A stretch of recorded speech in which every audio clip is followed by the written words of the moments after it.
پر ایک نظر یوں دوڑائی جیسے وہاں بھی کوئی دروازہ کھلا ہے۔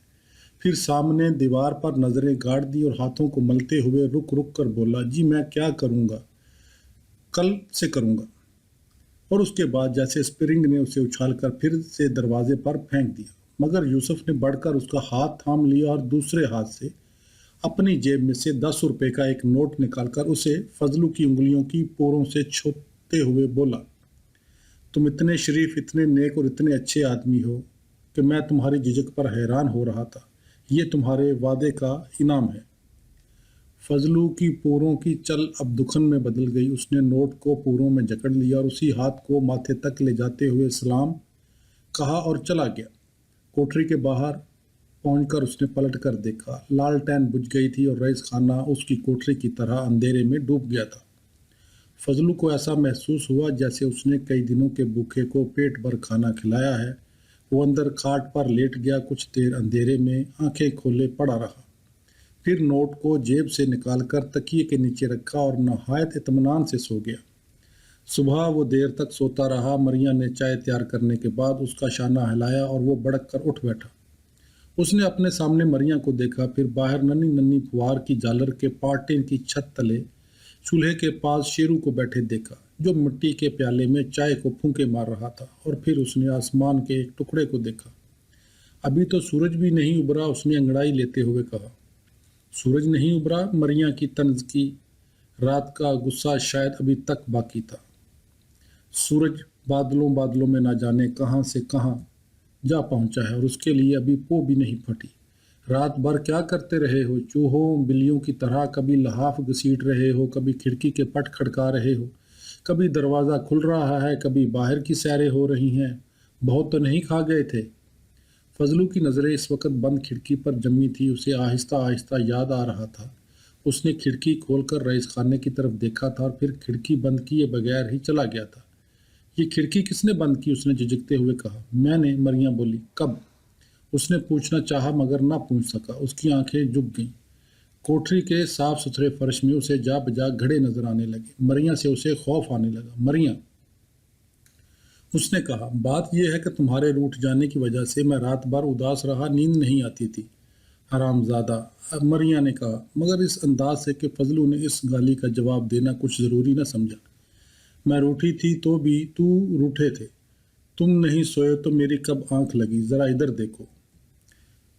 تو وہ رات بھر جاگتی رہی ہے تو اس کو سب کچھ معلوم ہے۔ ادھر دیکھو، مریم نے دوبارہ کہا۔ اس نے مریم کی طرف دیکھا، اس کی آنکھیں سرخ ہو رہی تھی اور سوج رہی تھی اور تھکی ہوئی تھی، لیکن ان میں غصہ یا غم نہیں، پیار کی روشنی تھی۔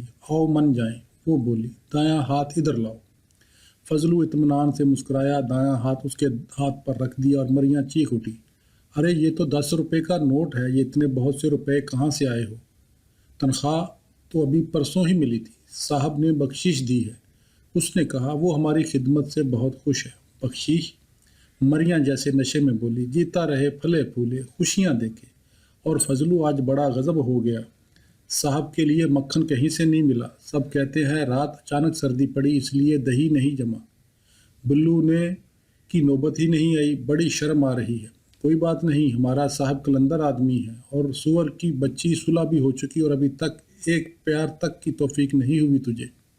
کچھ شرم ہو تو ڈوب مرو چائے کی کیتلی میں۔ مریم ہنس دی۔ اس نے بھی فضلو کو گالی کا جواب دینا کچھ ضروری نہیں سمجھا۔ وہ جھکی، اس کے گال کو چوما اور پھر اپنا گال آگے کر دیا۔ فضلو نے پہلے تو اسے ہلکا سا تماچا مارا، پھر جب وہ سنجیدہ سی بن کر پلٹنے لگی تو فضلو نے اسے جکڑ لیا اور اتنے پیار کیے کہ باہر شیرو چائے پینا تک بھول گیا۔ چائے کا تشت لے کر وہ رئیس خانے کو چلا۔ برآمدے میں پہنچ کر اس پر گھبراہٹ طاری ہو گئی، بڑی مشکل سے سنبھلا اور اندر کچھ یوں جھیمپا گیا جیسے اپنے چہرے سے رات کی کالک دھونا بھول گیا۔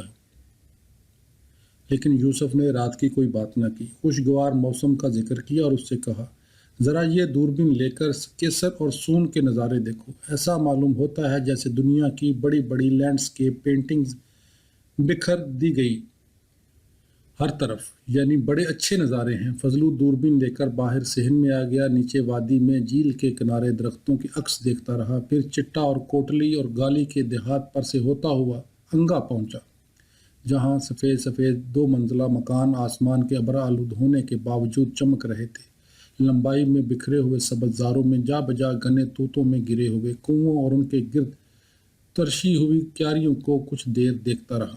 وہاں سے سون کے مرکزی قصبے نوشہرہ کی طرف گھوما، شہر سے زیادہ ہسپتال اور اسکول کی عمارتوں پر جا کر رکا، پھر تھانے پر آیا۔ کالی بجنگ عمارت ایک پرانے قبرستان کے سرے پر، شاید پرانی قبروں میں ہی اپنی بنیادیں گاڑے کھڑی تھی۔ پھر وہ سبرال، کفری اور کروڑی پر سے ہوتا ہوا اچھالی پہنچا۔ یہ گاؤں جھیل کے جنوب مغربی کنارے پر آباد تھا۔ گاؤں کے ارد گرد کنووں کے پاس توتوں کے چتناروں تلے بہت سے خیمے تنے ہوئے تھے۔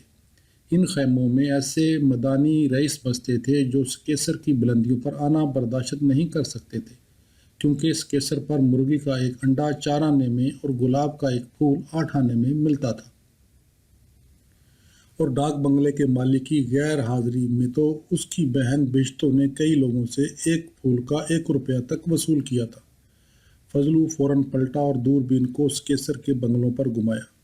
صحن سے ڈاک بنگلہ نہایت صاف نظر آتا تھا، مگر دوربین کی وجہ سے وہ ابھی ڈاک بنگلے تک نہیں پہنچنے پایا تھا۔ درخت نہا کر نکھر گئے تھے، ننھی ننھی پھوار نے پتوں پر موتی ٹانک دیے تھے، اور رئیس خانے کے درختوں کے پتے تو فضلو کو صاحب کے بٹوے کے برابر نظر آ رہے تھے۔ پھر ایک دم گھومتی ہوئی دوربین ڈاک بنگلے پر جا کر رک گئی۔ باغیچے میں بہشتوں پھول توڑ رہی تھی۔ وہ اسے اتنی قریب محسوس ہوئی کہ اس کا جی چاہا اس سے بات کر لے۔ اس کا لباس علاقے کی دوسری عورتوں کی طرح ڈھیلا ڈالا تھا، مگر پھوار کی وجہ سے وہ جگہ جگہ سے اس کے جسم سے چمٹ گیا تھا، اور بڑی بڑی آپے سے باہر جوانی کے بڑے کافر دائرے اور ظالم قوسیں نمایاں تھیں۔ اس کے ہونٹ ہل رہے تھے، شاید وہ کچھ گنگنا رہی تھی، اور ایک درخت پر بیٹھے ہوئے لال چونچوں والے سبز طوطے گردنیں یوں جھکائے بیٹھے تھے جیسے بہشتوں کو دیکھ رہے ہیں، اور دیکھ نہیں رہے تو سن ضرور رہے ہیں۔ بھئی تم تو دوربین کے ہی ہو رہے، اندر سے آواز آئی اور وہ چونکا۔ چائے کے برتن واپس پہنچا کر خود جلدی جلدی چائے پی کر وہ باہر سڑک پر آ گیا۔ روزانہ اس وقت باہر جانا اس کا معمول تھا۔ مرغیاں خریدتا تھا، انہیں ٹٹولتا تھا، انہیں ہاتھ پر تولتا تھا، ان کے دام چکاتا تھا، اور پھر انہیں لا کر ذبح کر کے ان کی چمڑی ادھیڑتا تھا۔ لیکن آج وہ کچھ اور خریدنے نکلا تھا۔ زندگی میں یہ اس کا پہلا تجربہ نہ سہی، لیکن پہلا عملی تجربہ ضرور تھا۔ شادی سے پہلے اس نے جی میں گاؤں کی ہر خوش روح لڑکی سے عشق کیا، چوراہوں پر بیٹھا، الغوزے بجائے، ہیر گائی، لیکن اس نے آج تک کسی لڑکی کا پلو نہیں کھینچا تھا، کسی کے کنکری نہیں ماری تھی، کسی کے قریب سے گزرتے ہوئے آہ نہیں بھری تھی۔ بس سب کو آنکھ بھر کر دیکھا تھا، اور بہت دنوں تک سب کے لیے ترس ترس کر جیا تھا، اور پھر اسے مریم مل گئی، جیسے دیکھ کر وہ ساری دنیا کا حسن بھول گیا تھا۔ اسے تیلی کی اس لڑکی تک کا حسن بھول گیا تھا جس کے بارے میں سوچتے سوچتے اس نے خوابوں میں اس کے کوہلو چلائے تھے، اور نمبردار کے گھر سے سرسوں اور تارا میرا کی بوریاں چوری چوری اس کے ہاں ڈول آیا تھا۔ مریم سب سے مختلف تھی، بڑی بڑی آنکھوں کے پپوٹوں پر کاجل کی دھندلی سی لکیر آج 5-6 سال سے بار بار دھوئے جانے کے باوجود نہیں دھلی تھی۔ اس کے چہرے کی لالی اور گالوں کی شفق کو سوکھے ٹکڑے تک نہیں چھین سکے تھے، اور اس کے بالوں کی لہریں لکڑی کی بے رحم کنگھیوں میں سینکڑوں بار کسے جانے کے باوجود نہیں مٹنے پائی تھی۔ مریم کے بارے میں اس نے ہمیشہ یہی سوچا تھا، اگر وہ بات بات پر گالی نہ بکتی تو اس کی ٹکر کی عورت کسی نواب کو بھی نصیب نہ ہوگی۔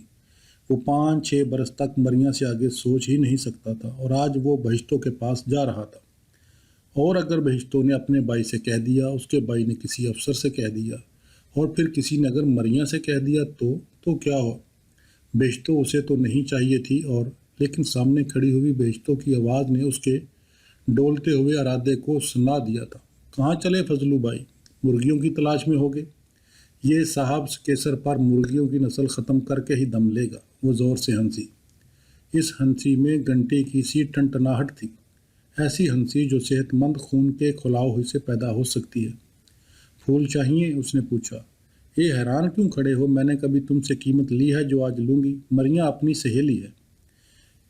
ہیر پھیر سے بات کرنے کی ان گنت تجویزیں فضلو کے ذہن میں گڈمڈ ہو گئیں۔ اس کا رنگ فک ہو گیا، ہونٹ اچانک خشک ہو گئے، آنکھوں سے پتلیاں جیسے غائب ہو گئی۔ اور وہ پاگلوں کی طرح نہایت بولے طریقے سے بولا، بھیجتو کہو صاحب کے پاس رات گزارو گی، 100 روپے ملیں گے۔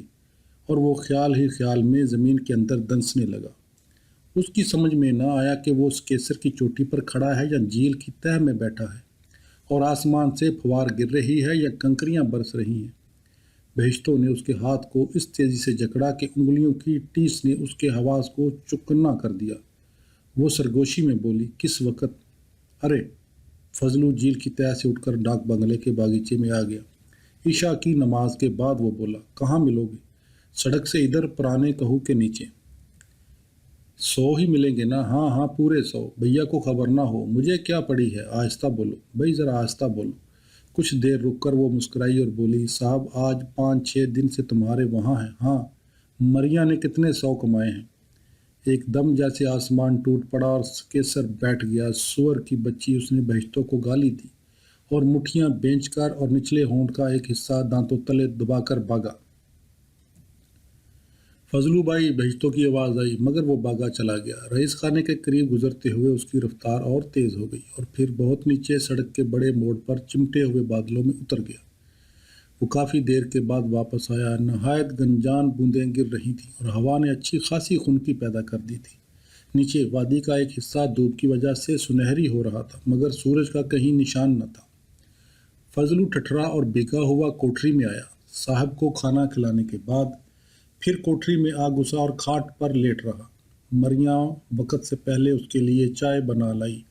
آج کچھ سست سے لگ رہے ہو، موسم ایک دم بدلا ہے نا، چادر اوڑھ کر باہر جایا کرو۔ کیسر کا ساون تو سون کے اسو کے برابر ہوتا ہے۔ لو چائے پیو، اٹھو۔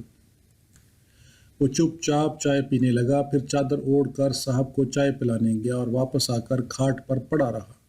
صاحب کو کھانا کھلانے گیا اور پھر آ کر کھاٹ پر گر پڑا۔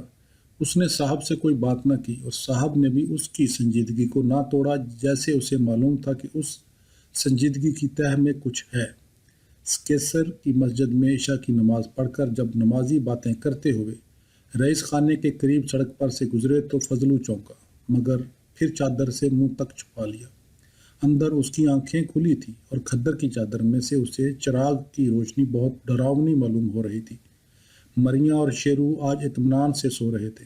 مریا نے دیر تک اس کا سر دبایا تھا، پھر اس کی کھاٹ پر سے یوں دبے پاؤں اتری تھی جیسے وہ سو گیا ہے۔ مریا پر اسے بہت پیار آنے لگا۔ پھر اچانک اس کے جی میں آئی، وہ کوٹری سے نکل کر سیدھا ڈاک بنگلے میں پہنچے اور وہاں باغیچے میں کھڑے ہو کر بہشتوں کو ایسی ایسی گالیاں دے جو آج تک کسی نے نہ سنی نہ سوچی۔ وہ چادر لپیٹے چپکے سے باہر آ گیا۔ رئیس خانے کی کھڑکی روشن تھی۔ روشنی سے کترا کر سڑک کی طرف جانے لگا کہ پرانے کہو کے تنے کے پاس کچھ ہلا اور آواز آئی، فضلو بھائی۔ وہ گڑ گیا۔ اس کے دماغ میں پٹاخے چھوٹنے لگے، گالیاں اس کے دماغ میں نکل کر اس کے گلے میں ایک دوسرے پر سوار ہو کر بیٹھ گئیں اور اس کی زبان کی نوک تپ گئی۔ بہشتوں اس کے قریب آ گئی۔ میں تو بھیگ گئی فضلو، اتنی دیر سے تو بیٹھی ہوں، نماز تو کب کی ہو چکی۔ فضلو وہیں جمع رہا۔ فضلو مجھے بخش دو، مجھے کیا خبر تھی کہ میرے ذرا سے مذاق پر تمہیں اتنا تاؤ آ جائے گا۔ میں تو صرف مذاق کر رہی تھی۔ اور فضلو نے اس کا ٹھنڈا اور بھیگا ہوا ہاتھ پکڑا اور چپ چاپ رئیس خانے کی طرف چلا۔ برآمدے میں قدم رکھنے سے پہلے اس نے پلٹ کر کوٹری کی کھڑکی کی طرف دیکھا۔ ایک جری نظر آ رہی تھی۔ وہ چراغ بجانا بھول گیا تھا اور یہ جری جیسے اس پر ہنس رہی تھی۔ پھر وہ ایک چھڑی بن گئی، پھر سمٹ کر مریا کی غصے اور دکھ سے بھری ہوئی آنکھ بن گئی، اور جب فضلو نے اپنی آنکھیں ملیں تو وہ پھر سے جری بن گئی۔ اس نے بہشتوں کو ہاتھ سے گھسیٹ کر تیزی سے اندر جانا چاہا، مگر بہشتوں اپنا ہاتھ کھینچ کر آہستہ سے بولی، پورے 100 ہی ملیں گے نا، پورے 100۔ فضلو پہلی بار بولا اور اسے اندر لے گیا۔ یوسف گھٹنوں کے ارد گرد باہیں لپیٹے سر کو گھٹنوں پر رکھے بیٹھا تھا۔ آواز سن کر چونکا، اس کے لبوں پر ایک مسکراہٹ نمودار ہوئی جو اس کے چہرے پر اور اس کی آنکھوں تک میں پھیل گئی۔ وہ تیزی سے اٹھا، کھڑکی بند کر دی، فضلو کو باہر برآمدے میں لے گیا اور اس کی پیٹھ تھپ تھپا کر بولا، تم بہت اچھے آدمی ہو فضلو، میں جیسے جی تو تمہارے اس احسان کا بدلہ شاید ہی اتار سکوں۔ یہ لو ایک 100 کا نوٹ، یہ بہشتوں کے لیے، اور 10 روپے یہ تمہارے ہیں، کل نیا حساب چلے گا۔ میں برا آدمی نہیں ہوں فضلو، یہ دنیا بری ہے، یہ ساون برا ہے، سمجھے؟ خدا حافظ۔ فضلو کی پوروں میں صبح والی